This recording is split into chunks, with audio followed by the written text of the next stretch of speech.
call the 49 Board of Education meeting for Monday, July 14, 2014 to order. First item on the agenda is approval of the agenda. Looking for a motion.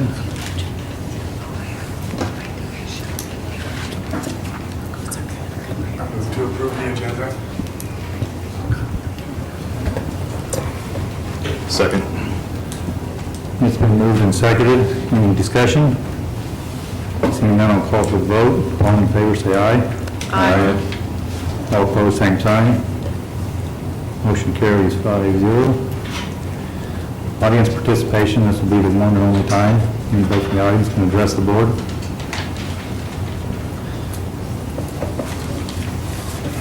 Good evening.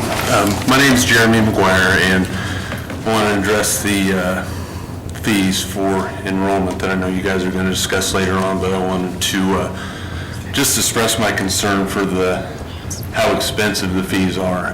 I have 2 middle schoolers this year and a elementary school at Roosevelt, 3 years, a third grader, and just with workbook fees and activity fees alone, it's going to cost us $604 just for enrollment. That doesn't include lunches, anything extras outside of that.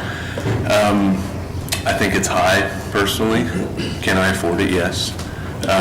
But I think that's besides the point. I think it's something that needs to be addressed, and I know you guys are going to look at it, and I know Ms. Rankin said something about it at the last, and I saw something on the Hayes Post about that. I did some comparison shopping, I guess you might say, not that I'm moving districts, which I wouldn't, but for the apples to apples exact same enrollment at USD 428 in Great Bend, it would cost $205 for all 3 of our students. That's $399 less than USD 489. USD 305 Salina would cost $220. That's $384 less than USD 489. Garden City, and I know there are some outlying circumstances in Garden City with some of the extra funding that they get, but it's $142 in Garden City, $462 less than USD 489. And Sylvan, which I know is a much smaller district, would be $140, which is $464 less. And I'm just basing those numbers off of what my family would pay. You know, other families could do the math on their own on that. And then the one that was closest to USD 49 was the McPherson School District, and their workbook fee was $75, activity fee was $35, and so that would cost us $295, which is I didn't do the math on that one, $309 less than what USD 489 charges. Just looking at the other districts, and I know you guys might have looked at it, you might not have looked at it, I don't know. But I think it's something that should be considered, because there are going to be families out there that cannot afford, even if they don't qualify for free lunches or reduced lunches. And even if you spread it out over time, I know you guys give that option as well, you still have to pay that amount of money, okay? And so my concern is the expense, and I think it's something that when you guys get to that on your agenda item, you should seriously consider and think, if those other school districts can do it, why can't we do it? And I'm not in your shoes, I'm not in your seat, so I don't pretend to play school board because I'm not there, but as a concerned parent, I wanted to make my thoughts and a little bit of research that I did aware, so that's all I have. Thank you. Thank you very much. Appreciate it. Anybody else? Okay, moving on. Good evening, members of the board. I'm Dr. Jeff Jordan. I'm an associate professor of music at Fort Hays State University. I'll be starting my 32nd year of teaching next month, with 16 of those years in the public schools of Kansas and Florida. And I'm the parent of a 2014 Hays High graduate. I know that the board has undergone some difficult months in making financial decisions and is still in that process. And I come before you tonight to address an issue which seems to be arising again, the so-called pay-to-play, which is apparently under discussion again after being rejected a few months ago. In the course of my remarks this evening, I may make reference to historical actions of this board and how those actions, in my opinion, have affected our present fiscal crisis and the pay-to-play discussion. However, I respectfully request that those newer members, as well as our superintendent, to whom my statements may not apply, would not take offense at those words. You have asked us, particularly with the recent LOB, the tax-paying public whose children's educational experience we place in your figurative hands, to trust you. And yet, when one considers the historical record of this board when dealing with fiscal issues, one finds it paying administrators no longer working, leaving vacant property without purpose or plan for years, and even repeatedly paying coaches 40 to 50% above the salary of veteran teachers. You ask us to trust you. In meetings this past spring, I repeatedly listened to members use the term extracurricular activity when what they really meant was an elective class, and apparently were unaware of this very basic and fundamental difference. I listened to more than one member suggest that the district only offered those classes mandated for graduation, again, apparently unaware that completing those requirements alone will not earn a diploma in USD 489 or any other school district in the country. You ask us to trust you.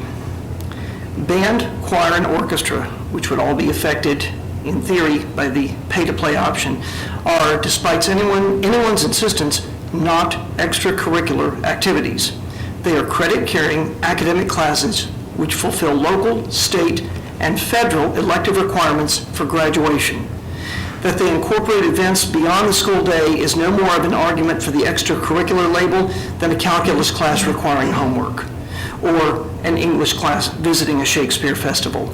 However, what does differentiate these classes from a typical academic class is the often heavy financial burden already shouldered by the students and parents prior to the first day of class, a burden which often includes instrument purchases and/or rentals, private lessons, marching attire, concert attire, and accessories such as music stands, mallets, reeds, valve oil, rosin, and solo music.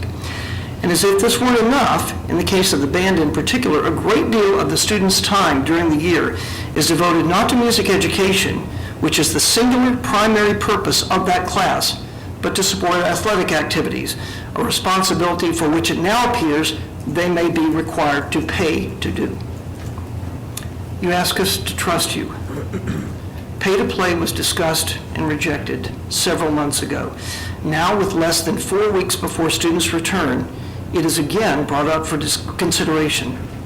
In the coincidental timing of this discussion tonight, has the board considered those parents who might otherwise be here sharing their concerns, but for vacations planned long ago? Has the board considered those parents who've already budgeted for the year's expenses? And we just heard one example of that in the previous speaker. Has the board given thought and application as to how such a system would be effectively implemented in less than 4 weeks' time? And are they prepared to answer authoritatively how funds would be distributed in a fair and equitable manner? You ask us to trust you. We hope that there will be a time when we can also, as parents, as taxpayers, and as citizens, expect your trust in return. Thank you very much. Thank you. Thank you, Doctor.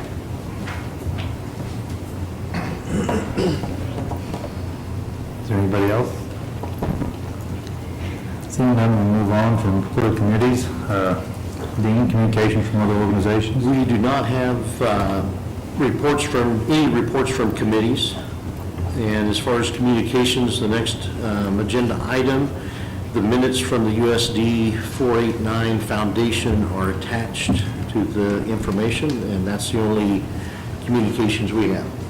Report of the superintendent.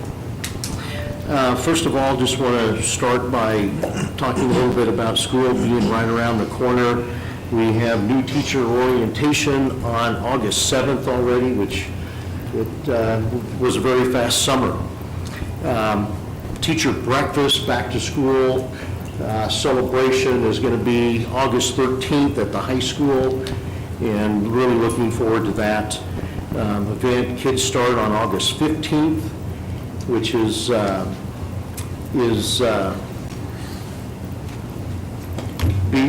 just right here. I don't even know what to say, if everybody's ready yet or not, but we're getting there, but it's gone very fast. A couple other just items I wanted to share was Eagle Data Center is sharing the location for our data center. We moved our things out there. We were having trouble at the high school temperature-wise and shutting down and doing all these things, and they are providing us a location at no cost that is climate-controlled and should help us out immensely. I appreciate their help with that. And I do have an email here I want to read that was sent out by Cheryl Shepard Adams, and it has to do with some science materials. And this is to Major Mark Nansel, I believe is his name, the 388th Medical Logistic Battalion. And it says, the teachers in the science department at Hayes High are overwhelmed by your generosity of the United States Army Reserve's 388th Medical Logistics Battalion. Your donation of industrial-grade glassware, centrifuges, and other equipment comes at a time when we've been wondering how to replace these items in light of slash budget cuts. We've known that the battalion members risk their lives, health, family stability for us here at home. We certainly never expected you to take the initiative, time, and trouble to gather together and deliver equipment that our students will be able to use on a regular basis. We're greatly grateful for your donation. Please don't hesitate to let us know if we can support, how we can support you. But just another example of people helping out, and I really appreciate that. That is all I have for my report. Okay, Tracy, financial report? One of the documents attached to the agenda is our unencumbered cash balances that we are required to provide and also send into the state. And it shows our cash balances, excuse me, in contingency reserve, driver's education, parent education, summer school, and special education. And then also we are, have all the line items completed for the fiscal year 15 budget. We have entered them into our accounting software and are now preparing them in a state document. So it's been a long process, but we've taken the time to talk to all the principals and directors, and I feel comfortable that we've made some changes for the better and that it will be properly reported and in the correct location. We have found some ways through the process to make it smoother for next year, and we are implementing those already, so that way we can have a jump on next year's budget. On, Monday, we will be meeting with Dale and Craig, the school finance gentleman, and then Ken Barron shortly after. So we will have the full budget prepared for you by our work session on July 31st.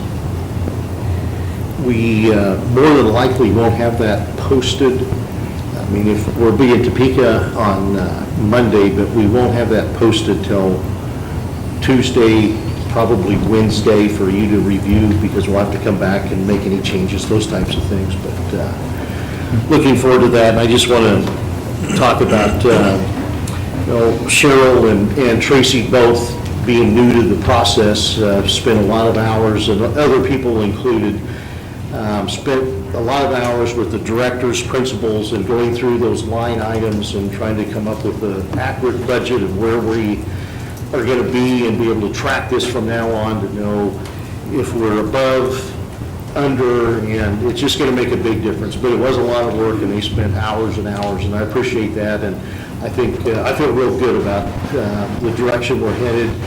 I think, and I don't want to, our budget, or mill levy will be less than what it was last year. Don't have an exact figure yet, but that's always good news to taxpayers then with some of the things the state did. They will be less, or it will be less. I don't know how many mills yet, but we'll make those changes when we get back to Topeka and go forward. Okay. Anything else? I want to go back to when I started the meeting. I read off July 24th. That should be July 21st meeting up there. That was a typo. That's my typo. Yeah, I saw that. I'll get it corrected.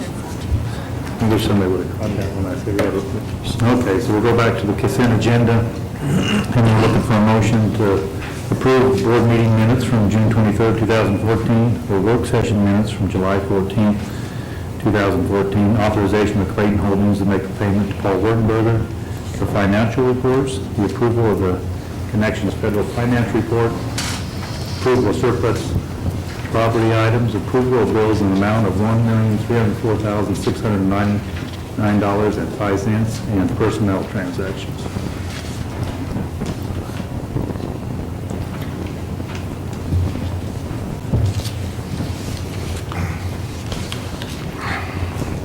I make a motion to approve the consent agenda. I'll second it. All those, any discussion? I just want to mention one thing on C, the number that to Clayton Holdings is a little bit less than what the original figure is. Instead of $133,425, it's $132,885.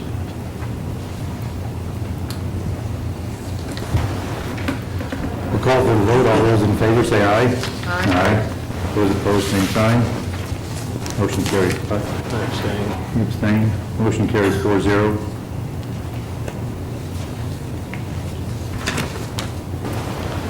To new business, I don't think we want to vote on this unless somebody wants to, but I'll go ahead and read off. The president made its appointments to these committees. They're as follows. ESA Title I, Danielle Lang. Early Childhood Connections, James Riker. Technology Committee will be Martin Straub, Tom Mager, and Shanna Damo, Jimmy Michaels, Ted Foster, Bobby Dinkle, Alan Weinzer, Derek Johnson, and Tech Coordinator will be Brian Drennan. The Foundation Board will be Curtis Brown and Tammy Wellbrock.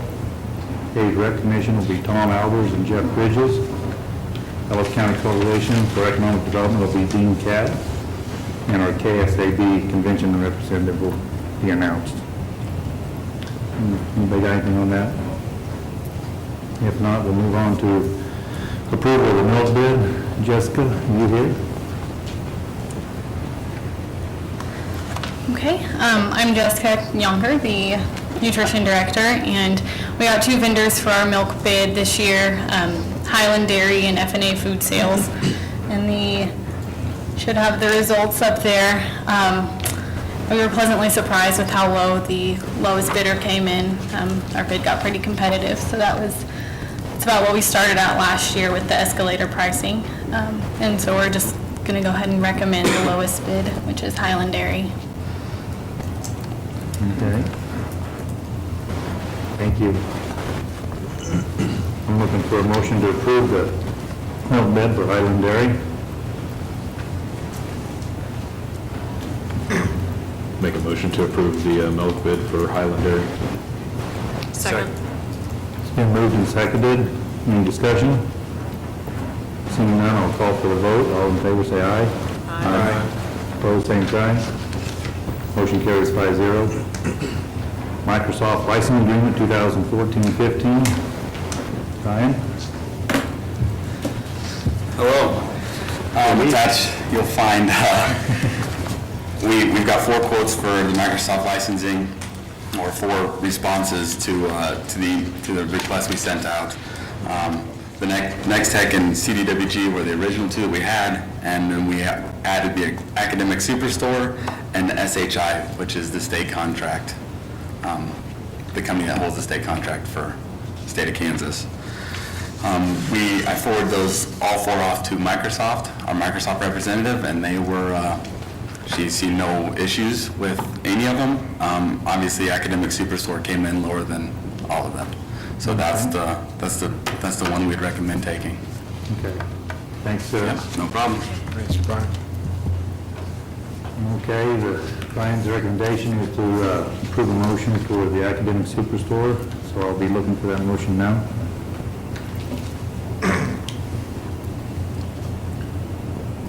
I'd like to move that we, how do I phrase this? Go with the lowest bid for, who is it? Academic Superstore. Superstore. I'll For the second Microsoft that. licensing. I'll second that. It's been moved and seconded. Is there any discussion? I just have the question. Bill, we talked about this at the work session, that we had to do an RFP on this. Is that correct? Yes.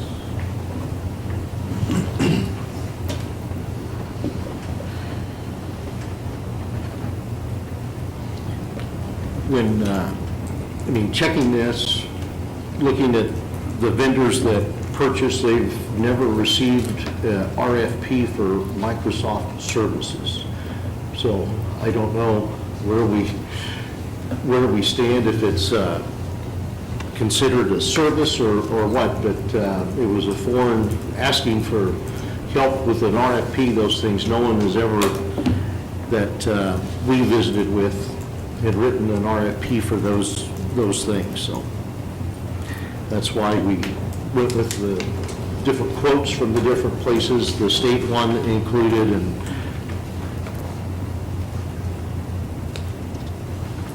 And which one was the state one? it was the, actually the highest one. Yeah, SHI, 25,363. I can add to that too. When we emailed and contacted each one of these companies, we gave them the part numbers and the items that we were wanting. So it was, we sent out the original, I guess, from the formal standpoint, it was sent out to everybody and communicated to everybody the part numbers and the products that we were wanting quotes on. So if that helps. Do you think we can vote on this, Bill? Or? I think you can go ahead and vote on it. Okay. Any more discussion? Seeing none, I'll call for the vote. All those in favor, say aye. Aye. Those opposed, same sign. Nay. Motion carries 4-1. North Central Kansas Technical College Agreement, 1415. Consideration by the board to approve the certification programs agreement between NCKTC and Hayes High to authorize the board president to sign the agreement. I'm looking for a motion for that.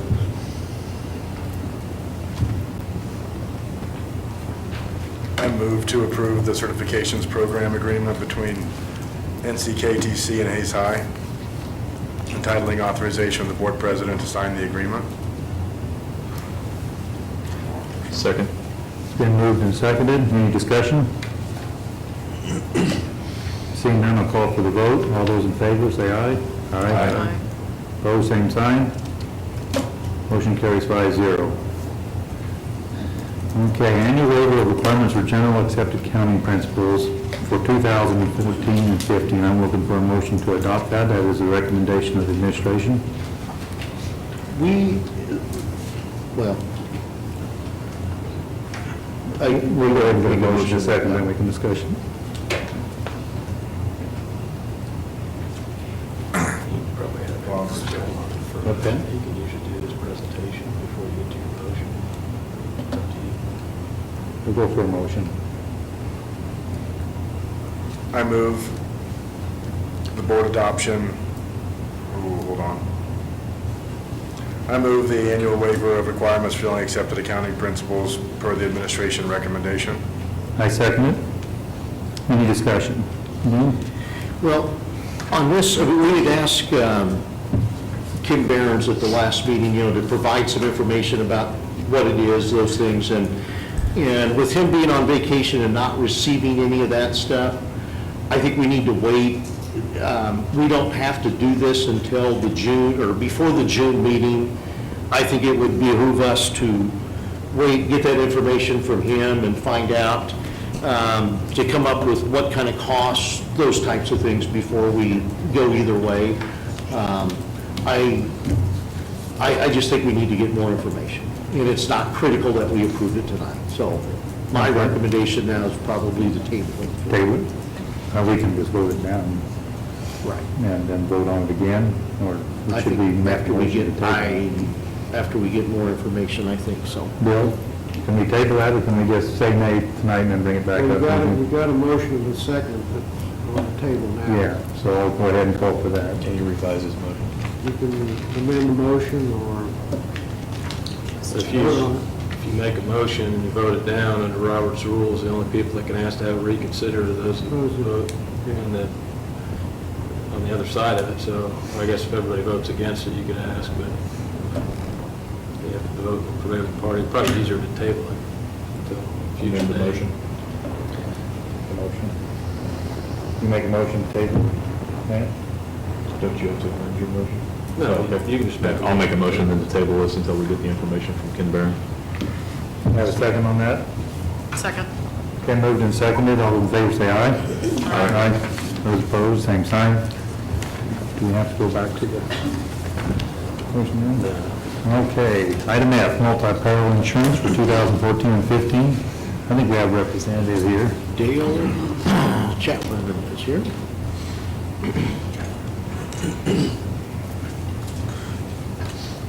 I'm Dale Chaffin with Insurance Planning, filling in for Larry Caspers tonight. A little heavier than Larry, so it should be easily distinguishable.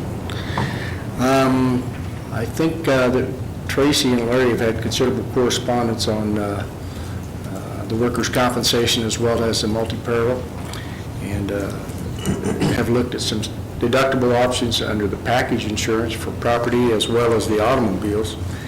And as near as I can tell in the correspondence with Tracy and Larry, that they're leaning towards a $5,000 deductible, which will save you about $3,535 on the property, around the package insurance. And on the automobile, this is kind of a unique one. You've had a $1,000 deductible comprehensive and a $1,000 deductible collision, which generally are separate deductibles. But the proposal is to go to a $3,000 comprehensive and a $3,000 collision with a common occurrence deductible of $3,000, saying that if the bus barn were to get hit and we had multiple vehicles hit there, you would have one $3,000 deductible, as opposed to a $1,000 deductible times the 15 vehicles that you have down there. And by going to that $3,000 deductible, it appears to be a savings of $2,922, which I think is something that the board is, or the administration is going to recommend to you. Of course, the other one that you have to, the big issue that you have to consider is the workers' compensation. I think you've got the numbers in front of you in terms of what the bids came in. Liberty Mutual, obviously, is your past carrier. Their renewal was totally unacceptable. Larry has gone and got quotes from United Heartland, which you have a summary of across there. And then at the board's request, I believe Tracy got a quote from KASB, and those numbers are also reflected on there. There is a difference between the two quotes. The KASB is a pool, as you fully well know. It is a self-funded pool. As you join that pool, you become jointly and severally liable. If there is ever a deficit, you can have an assessment, and that could come down the road. You may not know for 5 years, could be 10 years before you know what it is. They have assessed in the past, but they have a very, very favorable pricing. They've been around for quite some time. I forget now exactly what the origin is. They have had an assessment at one point, but there is a considerable savings to you at this point in time. The other item that you have to consider is the deductible under that program. And I did not see on here that the administration made a recommendation on deductible. The 2,500 on the workers' comp? Yeah, for whoever's chosen, but yeah. Deductible on a workers' compensation is an effective tool. It's an effective management tool. I've been doing this for 30 years. I found that when I put deductibles on workers' compensation, management tends to pay attention because it's their money they're spending, the first $2,500 of every claim, and all of a sudden we start paying a little more attention, and safety becomes a little more of an issue to us because we've got some skin in the game. So I'll field any questions you may have. Do you have more and more companies going to the $2,500 deductible on work comp? You know, those are all over the board. It depends on the size of the school and the size of the premium. You know, the smaller the premium, there's not much margin there. I mean, you don't save enough money to even pay one deductible. So a lot of the smaller schools don't. It depends on the size of the premium, really, for the factor to work. Okay. The other beautiful part about using a deductible, and I don't want to hold a class on experience rating, but Kansas is a net reporting state on workers' compensation. Net reporting for your experience mod means that the deductible is subtracted out of there. Only the payments made by the insurance company are used to calculate your experience mod. So it does have a positive effect on your experience rating over a period of time. And you would see that if we went to that 2,500, you know, we talked about it in the work session pretty extensively, and I think we'd probably be 3 to 5 years down the road before we started seeing some net gains from that. If we got our accidents from 21 or 24 a year down to 6 would have been last year, I think, if I remember right. Am I doing that? No, I don't think so. Just so The very nature of that rating formula, the experience rating formula, they use a 3-year average and they exclude the immediate previous year. So it wouldn't even be in your experience next year. It would take 2 years for that first $2,500 deductible would ever hit there, and then it starts and it would build, and it would take 4 years for you to have the full advantage of a $2,500 deductible. Okay. I was under the impression 3 to 5, so 4 is frightening. So, okay. Any other questions? Thank you, sir. Thanks, Dale. Dean, did you guys have an actual plan on which way you wanted to go with this? Well, my recommendation would be to go with KASB on the workers' comp insurance at the $2,500 deductible, Okay. and then go ahead and do the 5,000 property, 3,000 auto deductibles. And I believe that premium was, what is it, 433? Or does that include workers' comp? That includes workers' comp. The premium then for, with insurance planning then for the other insurance with those 2 deductibles, 5,000 property, 3,000 auto. 5,000 property and 3,000 auto? Mm-hmm.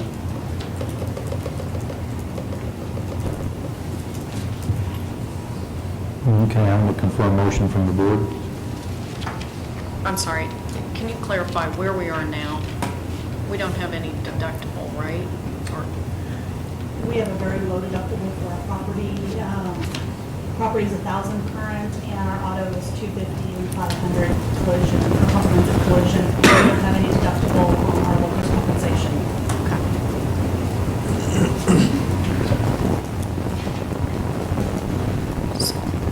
So if we move to the deductible, would we need to plan a budget line item for that? We would have to plan for that, yes, and looking at what we had figured for premiums, I mean, the savings we would see we could put towards that, especially workers' comp and the other. We don't have an overabundance of claims right now, but we'll just see.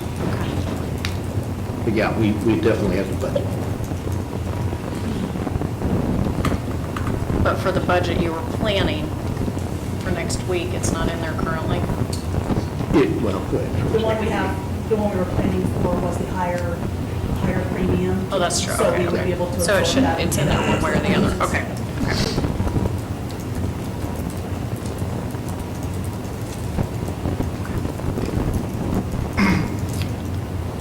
Okay. Looking for a motion.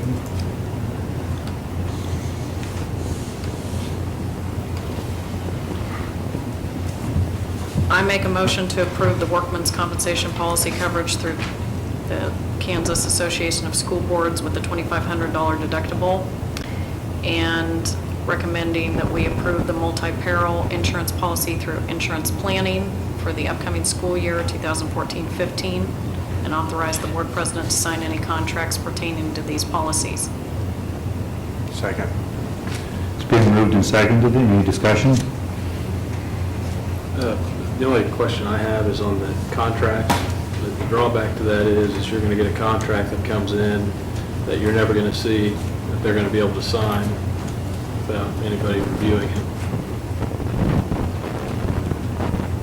I mean, normally we've done the approval of it, subject to actually seeing the policy in writing, but, I mean, you can do it either way, but, I mean, obviously the administration will be able to look at it, but the board won't see it before it's signed. The president will, though. Right.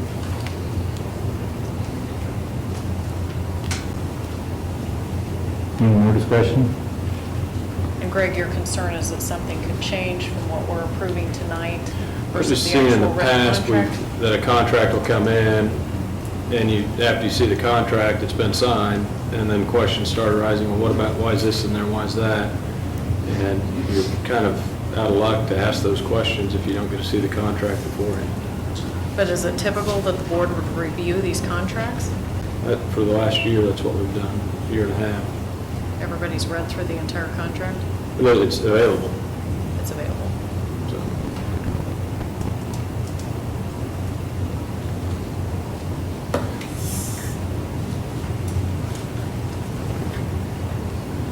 Any other discussion? I'll call for the vote. All those in favor, say aye.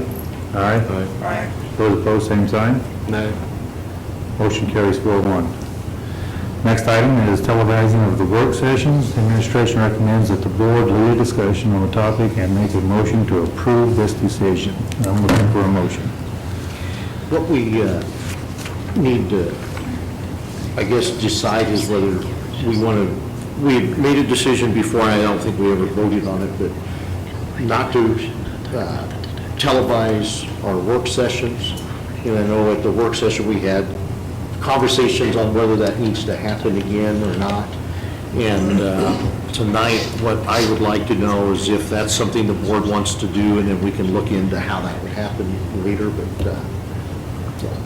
Well, let's see. I would make a motion that we do not tape board work sessions. Second. It's been moved and seconded. Is there any discussion on not televising work sessions?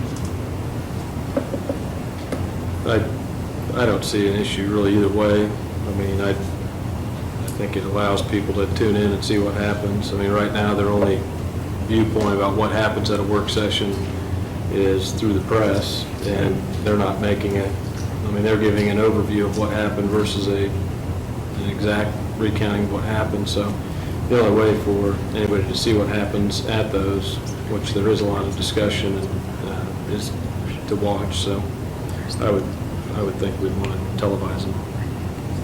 Yeah, and I like the discussion at the work sessions when it's not being televised, because more of the public will come in and visit with us and talk to us the way we're feeling. Our administration feels more at ease, the teachers feel more at ease. Everybody, it's lower key, and I think we get better discussion, and that's why I'll vote to not televise work sessions. If the public wants to see, they're welcome to come here. We have plenty of seats.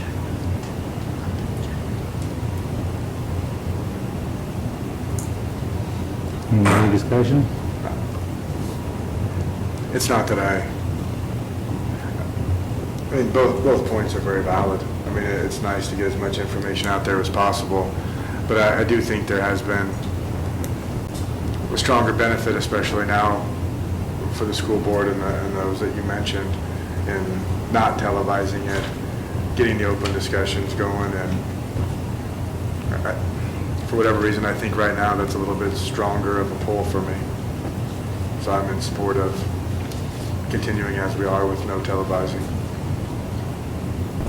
I would like to see the work sessions continue in the format we do around the circle on that, but I guess my whole thing is we haven't done a real good job of being as transparent as we could be on a lot of this stuff, and I'm just thinking the more information we can get out there, the better. But having said that, there's also the points you're bringing up are also valid, so.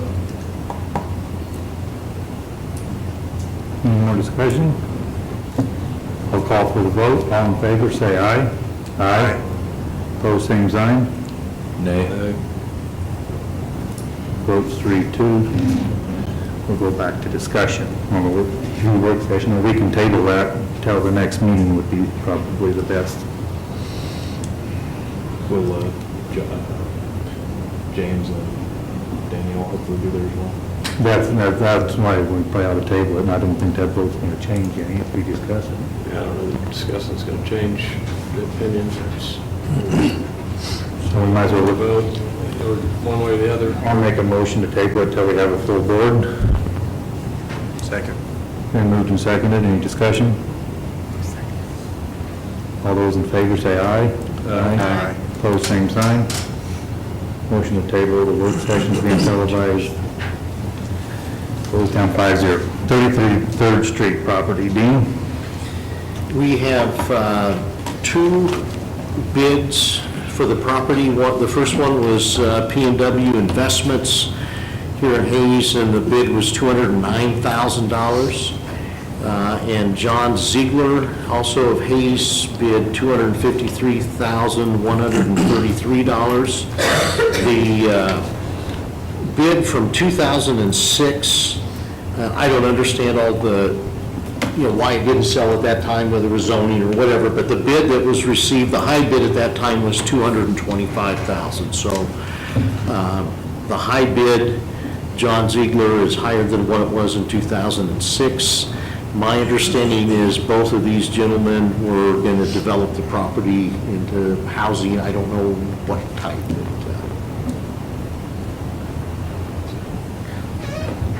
So the administration recommendation is to sell it to the highest bidder? Yes. I'm looking for a motion.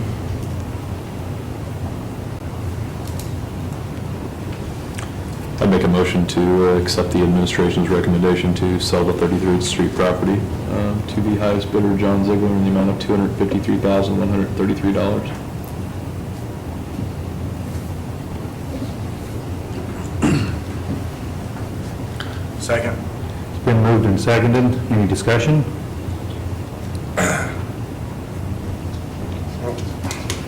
Do you have any, I've read through HTK's information showing, how it could work as a grade school if there were, get a little bit more property from the city there on the other park across from it. Do you have any inkling or future plans to do something there? The time I've been here, Josh, and working with the Facilities Needs Committee and those things, and correct me if I'm wrong, those of you that sent in on a lot of those, that property never was in the mix of putting a school on through that study, and I know in September we'll have an update from them. We had talked about increasing the size of elementaries, decreasing elementaries, but increasing the size. And I believe, if I'm not mistaken, that, the study HDK had, that would be like a 3-unit school, and we would be looking at larger schools and less of them. But, so somebody asked me, is there a need for it? Based on the information I have, I'd say no, if nothing has been discussed about that. I'm really torn on this decision, and I don't know that I've made up my mind yet. The one thing that we might be able to use it for something with the school is out there. The property's probably going to increase 3 to 4% each year, like it has. But there's also some upkeep for the school district. The flip side of that is somebody's going to buy it and develop it and put homes on there that'll generate property tax, will generate teacher salaries. So that's the two deals that I'm weighing in my mind. I think I know which way I'm going to go on my vote, but that's what I'm thinking. Anybody else? I would agree. Part of mine was based off of, as Dean said, I didn't hear anything that they were looking at actively developing. It doesn't mean that something couldn't happen down the line, but in the plan that they were looking at, I didn't see anything in there that said they were going to, or it was even being considered for development. Sarah? Well, I think that's the way we were all leaning, which led us to this point where we requested the bid process. So I think we had discussed this previously a couple of months ago and had all decided similarly that we wanted to move forward with this.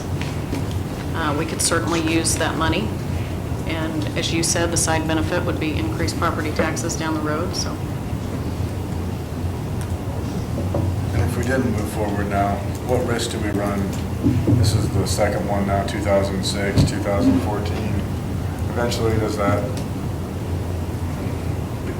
I don't know what the proper term would be, but you keep doing this and then you don't do anything with it. You know, it's that false bid, so to speak. Does that wear against this? Has anybody gone through this before? Any experience there? I kind of put together developing the property myself as though I was going to do it. And I came up with it being worth 243 in my mind, but I don't really develop property all that much. But that's where I came to, was 243 is, and I was digging it up and making quite a few different lots out of it. But what these guys are deciding, I don't know. I know it's a local person, and that would be a good thing as far as I'm concerned. I guess one of my questions would be is, what do we envision? I know the money's going to go to capital outlay, but what's the expected use of that money? You know, one of the things, and I don't know if we have to earmark that at this point, but we do have some long-term payoffs on facilities we've done at Hayes Middle School, and you know, so that might be a good place to maybe look at retiring some of that debt earlier. But I think there's also plenty of other repairs that we could use that money for at this point, and so I don't think the sale of it generates any additional money for the general fund that can be used for staff or for many staff. But the tax, as you indicated, Marty, definitely does.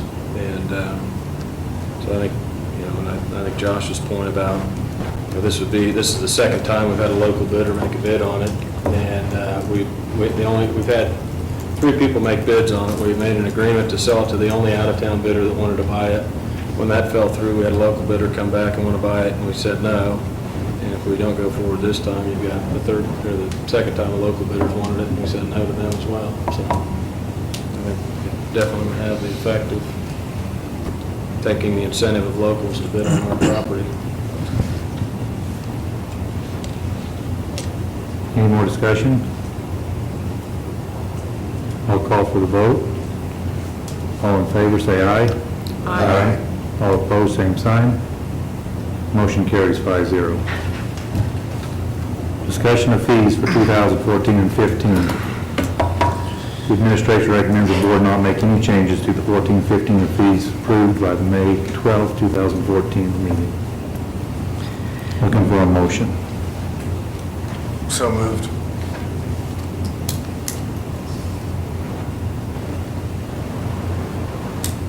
I'll second it. Any discussion? Just to talk a little bit about, you know, our budget process, and when we started early, I think it was in May when we approved these, if I'm not mistaken, somewhere in that neighborhood. And that's when we started budgeting and planning, and we have planned in our budget then this, I think, $106,000 from workbook and material fees, and gosh, Tracy, I don't have the other one, the other amount. No, you have it. I can't read that. Maybe. The activity fee we anticipated would bring in about 67.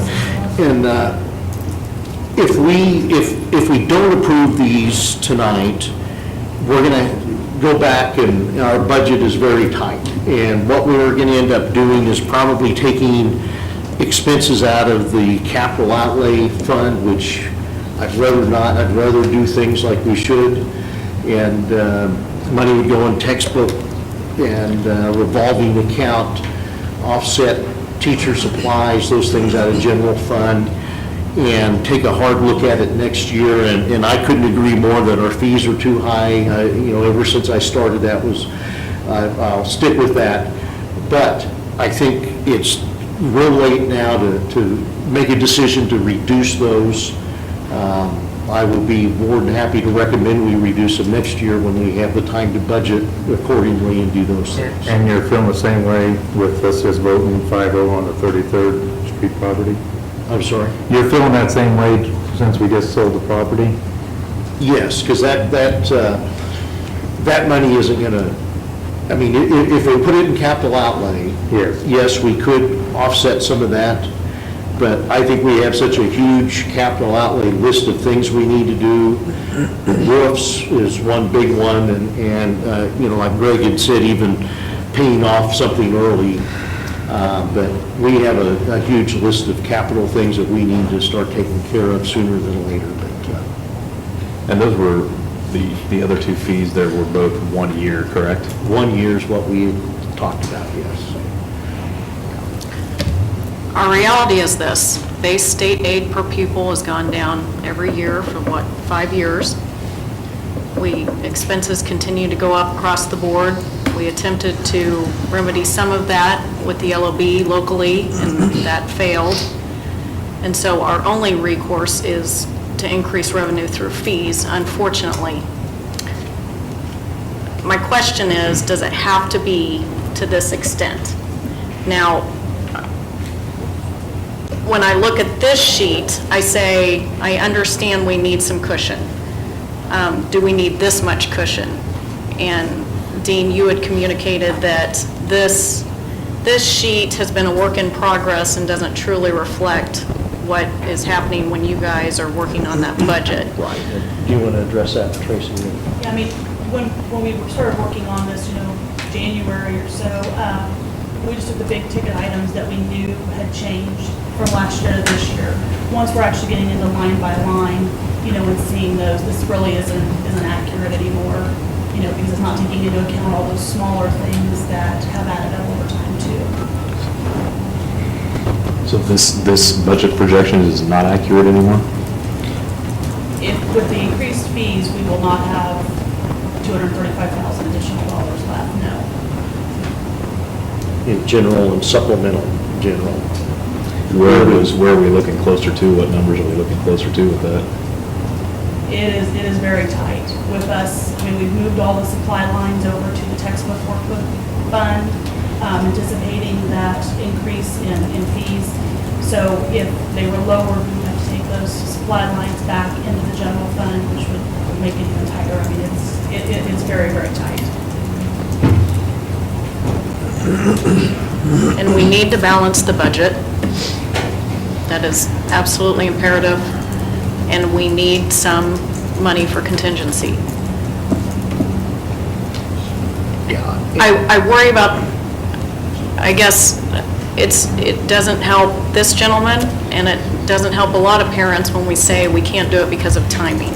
I think we could make it work if we needed to. I know that wreaks havoc for a lot of principals to change things and get the communication out, but I don't want that to be the reason.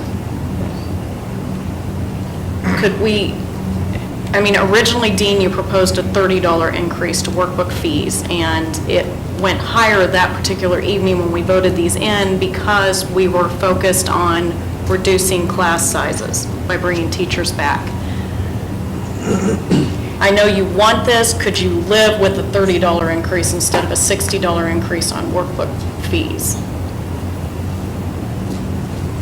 We can, again, what we look at, we would have to move expenses into capital outlay and to do that. Because we can do that. We found a little more money with insurance by going with the deductible route, right? Mm-hmm. I mean, granted, we need to build a right, if we don't spend that deductible with the contingency, deductibles, right. but,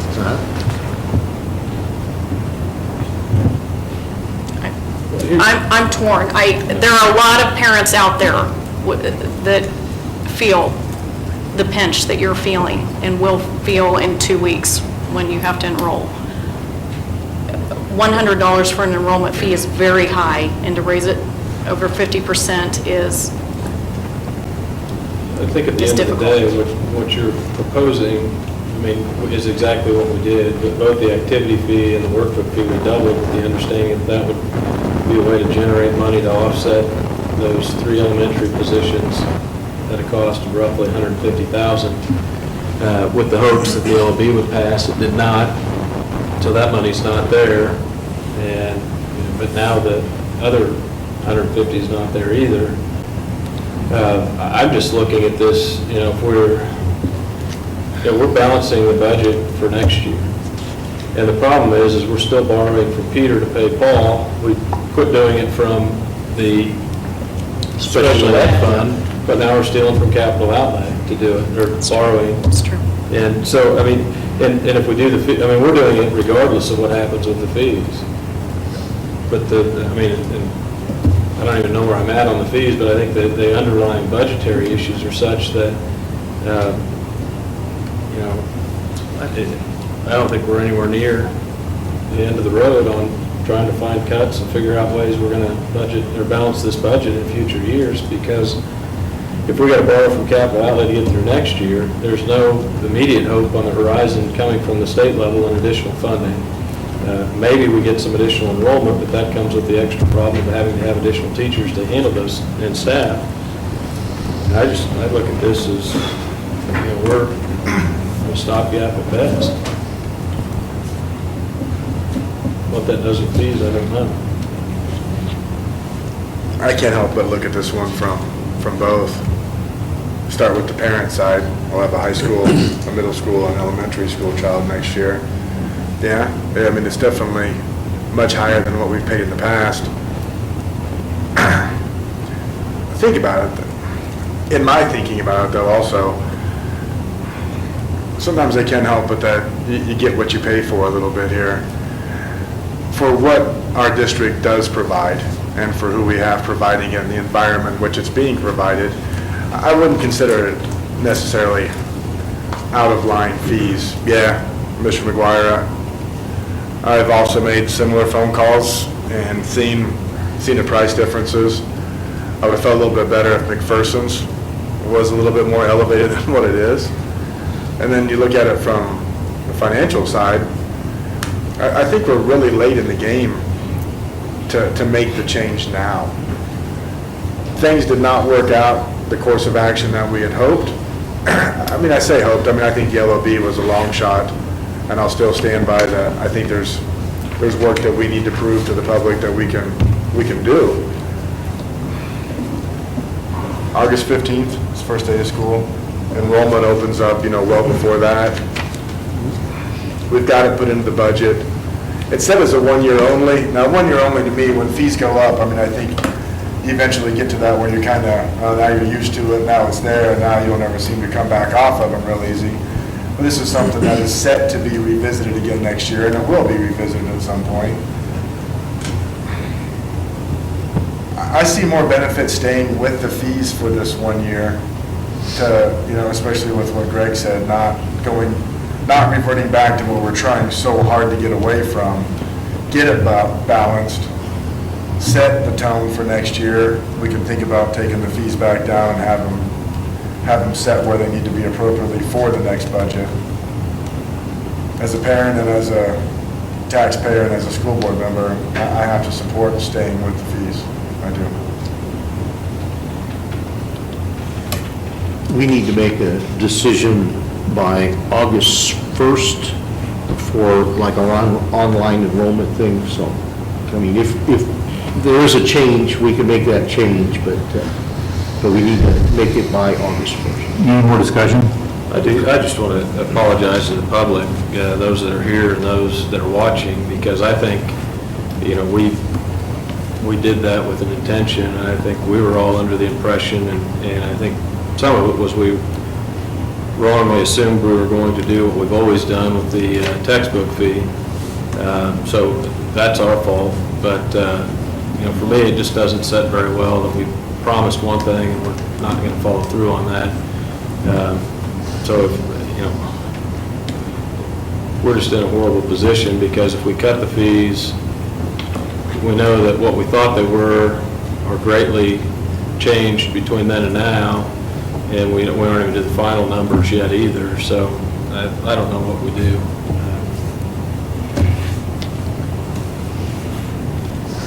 I think your point is extremely valid, that we are continuing to move money around, which is absolutely what we said we wanted to stop. And if our goal is truly a balanced budget next year, have to leave ourselves some room for contingencies. I would point out that the Kansas Constitution specifically requires, and both our district and every other that joined in the lawsuit years ago, and that was the whole basis of it, is that you're supposed to have a free education. And I mean, obviously, we're not the only one that's not offering it, but we're not offering it to a greater level than the others. So.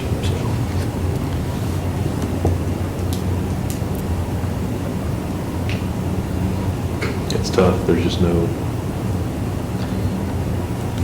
common ground on it, as we've said. I mean, we've got to balance the budget, but on the other hand, as Greg said, that's the thing that's weighing on me, is we basically, kind of said what we were planning on doing with this, and now that's kind of fallen through. My position would be is, I don't think we raise any additional fees. I don't think you can add those in at the late date or modify and add those other fees. But you could cut the others. The problem is if you cut them and find out that the number is even worse than what we think they are now. That's what worries me. You won't be able to collect them after the first, or after enrollment. Will we have our final quote-unquote numbers deemed by August 1st before we have to make this decision? We really won't know till September 20th count.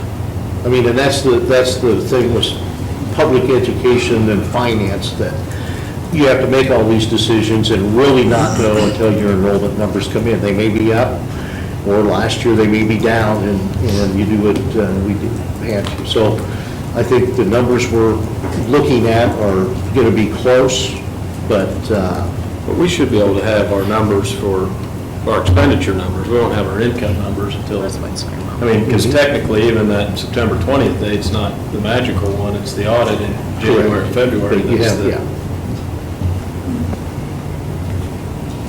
Will we have our expenditure numbers before that? based on our estimates for enrollment. But I'm just saying, I mean, what we know our costs will be next year based on the staff we have, our expected increase in utilities, fuel, whatever else. Yeah, all of those things are figured in there. But, it comes back to the supply lines and some of those things that, if we have to make cuts, that'll happen.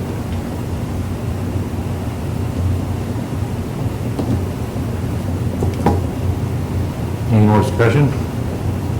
We'll call for the vote. All in favor, say aye. Aye. Those opposed, same sign. Nay.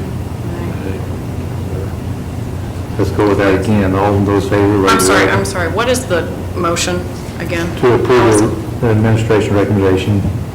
Not to make any changes. To not make any changes. So, to leave them as they are. That's what we're voting again. Okay. I'm sorry. I'm ready now. So all in favor of the administration's recommendation not to change, raise your right hand. Those opposed, raise your right hand. 3-2. So we have to make a decision on something tonight.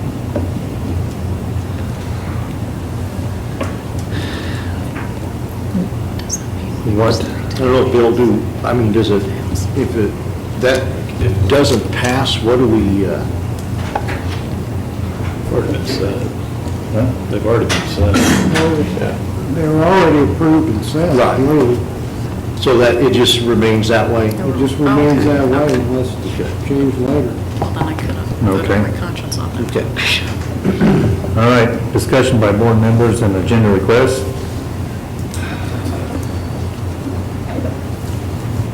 There will be an executive session tonight.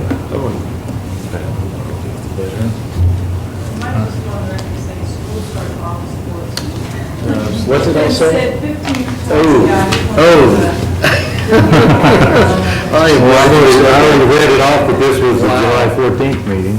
So you got to make way more time than you I'll have thought. to see whose calendar I looked at.